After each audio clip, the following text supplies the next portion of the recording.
They tell me that I'm never. Halo semua, salam sejahtera Malaysia, tuan-tuan dan puan-puan. Ini satu lagi isu hangat, satu lagi pendedahan baru yang pasti mengejutkan semua pihak, terutamanya kepimpinan politik yang cuba jatuhkan Anwar Ibrahim, cuba untuk menyerang Anwar Ibrahim.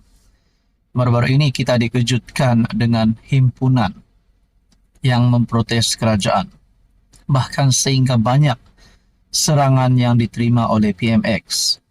Namun saudara-saudara, apa yang akan berlaku kepada pelaku-pelaku ini yang cuba untuk menjatuhkan kerajaan, yang cuba untuk menyerang Anwar Ibrahim? Saudara-saudara, melalui satu perkongsian terkini daripada Malaysia Kini pada 22 Julai, Polis siasat ucapan peguam dakwa Anwar scammer. Nah, anda lihat apa nasib kepada individu ini. Polis hari ini menyiasat seorang peguam di bawah Akta Hasutan 1948 berhubung ucapannya pada perhimpunan anti kerajaan yang menggelar Perdana Menteri Anwar Ibrahim sebagai scammer kerana gagal mengotakkan janji. Penganjur Himpunan Rakyat Lawan Anwar, Muhammad Rafiq Rashid Ali berkata, dia dipanggil untuk memberi keterangan di Ibu Pejabat Polis Daerah Kangar susulan laporan yang dibuat di Perlis oleh Pertubuhan Bukan Kerajaan, NGO yang tidak dinamakan. Tajuk ucapan scammer Anwar scammer ini rupa-rupanya telah pun mendapat perhatian daripada beberapa NGO. Salah satu NGO di Perlis telah buat laporan polis terhadap saya dan siasatan di bawah Seksyen 4 dalam kurungan 1 Akta Hasutan 1948 bersama Seksyen 233 Akta Komunikasi dan Multimedia dan juga Seksyen 505 B Kanun Keseksaan, katanya dalam sidang media di Ibu Pejabat Polis di Bukit Aman, Kuala Lumpur. Pada 29 Jun lalu, kira-kira 400 peserta berhimpun di Putrajaya bagi menyuarakan rasa tidak puas hati mereka terhadap kerajaan pimpinan Anwar.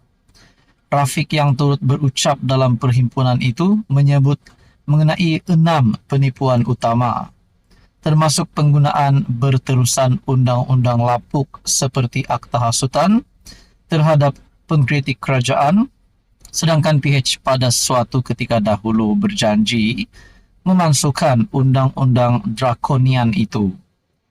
Rafiq turut mempersoalkan janji kerajaan menentang rasuah, bermula dengan sokongan terhadap Presiden UMNO Ahmad Zahid selepas 47 pertuduhan rasuah terhadapnya digugurkan. Dalam perkembangan terkini, Rafiq dalam ucapannya mengulangi gesaan agar kerajaan bertindak selari dengan sokongan terhadap perjuangan rakyat Palestin.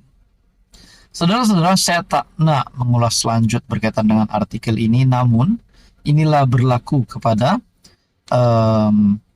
Muhammad Rafiq Ali, penganjur Himpunan Rakyat Lawan Anwar. Polis akhirnya menyiasat ucapan peguam yang mendakwa Anwar sebagai scammer, dan disebut juga di sini berkaitan dengan pertuduhan Zahid 47 pertuduhan rasuah terhadapnya digugurkan. Jadi adakah ini akan memberikan sedikit sebanyak impak yang buruk kepada kerajaan? Adakah Zahid berisiko untuk pengguguran 47 pertuduhan terhadapnya untuk ditarik balik? Adakah Anwar akan letak jawatan, ditumbangkan? Namun saudara-saudara, perkara itu tidak relevan berkaitan dengan Anwar ditumbangkan. Itu tidak relevanlah untuk masa terdekat ini. Jadi tuan-tuan dan puan, apa komen anda berkaitan dengan isu ini? Sekian saja, teruskan bersama di dalam channel ini. Hai, hello, salam sejahtera Malaysia. Selamat datang ke channel Fels Lifestyle. Ini satu pendedahan yang pasti mengejutkan semua walaun, semua kepimpinan Parti PAS.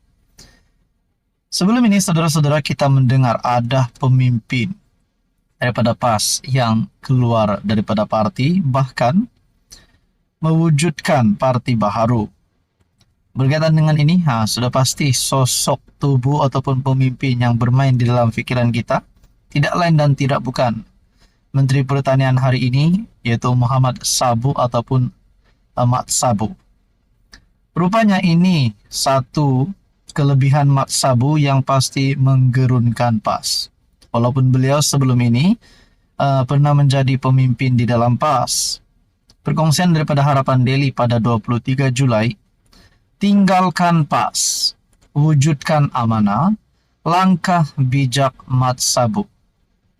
Seorang TikTokers dikenali Abang Botak menyifatkan tindakan Presiden amanah Datuk Seri Muhammad Sabu meninggalkan PAS satu ketika dahulu sebagai keputusan yang tepat dan bijak.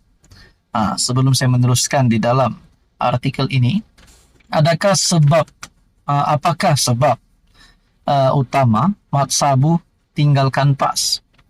Adakah sehingga hari ini ada pemimpin di dalam PAS yang juga akan mengikuti langkah Mat Sabu? Itu menjadi persoalannya. Melalui artikel ini kerana katanya pencapaian demi pencapaian telah ditunjukkan oleh Muhammad atau lebih dikenali sebagai Abang Mat dalam mengemudi kementeriannya, yaitu Kementerian Pertanian dan Keterjaminan Makanan KPKM. Memang berbaloi guys, satu keputusan besar yang diambil oleh Abang Mat satu ketika dulu meninggalkan Parti PAS dan mewujudkan Parti Amanah adalah keputusan bijak dan tepat.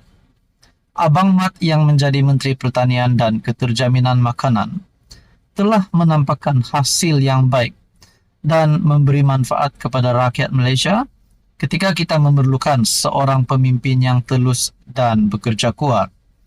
Bukan setakat orang semenanjung saja mendapat manfaat inisiatif-inisiatif KPKM, malahan rakyat Sabah turut mendapat limpahan dan merasah manfaat tersebut. Puji lelaki itu kepada Muhammad. Malah dalam video sama, lelaki tersebut turut menyebut tentang gerak kerja daripada Muhammad yang juga ahli Parlimen Kota Raja itu. Hari ini YB Mat Sabu menyatakan begitu optimis untuk mendapatkan dana tambahan bagi menambah baik sistem pengairan di Jelapang Sawapadi di KB, Sabah, di mana akan mencapai sasaran 10 tan pengeluaran padi yang mana berlaku sekarang peningkatan 2 hingga 4 tan per hektar per musim. Dengan dana tambahan itu dapatlah diperluaskan lagi program SBB Smart Sawah ini yang telah terbukti hasilnya yang begitu memberangsangkan.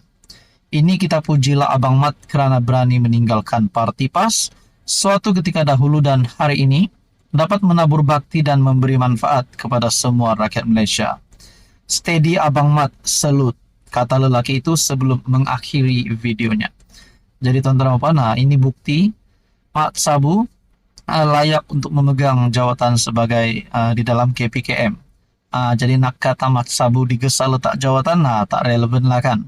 Dan akhirnya ini satu pendedahan yang pasti menggeruni Parti PAS. Apa komen anda tuan-tuan dan puan? Sekian saja, teruskan bersama di dalam channel ini.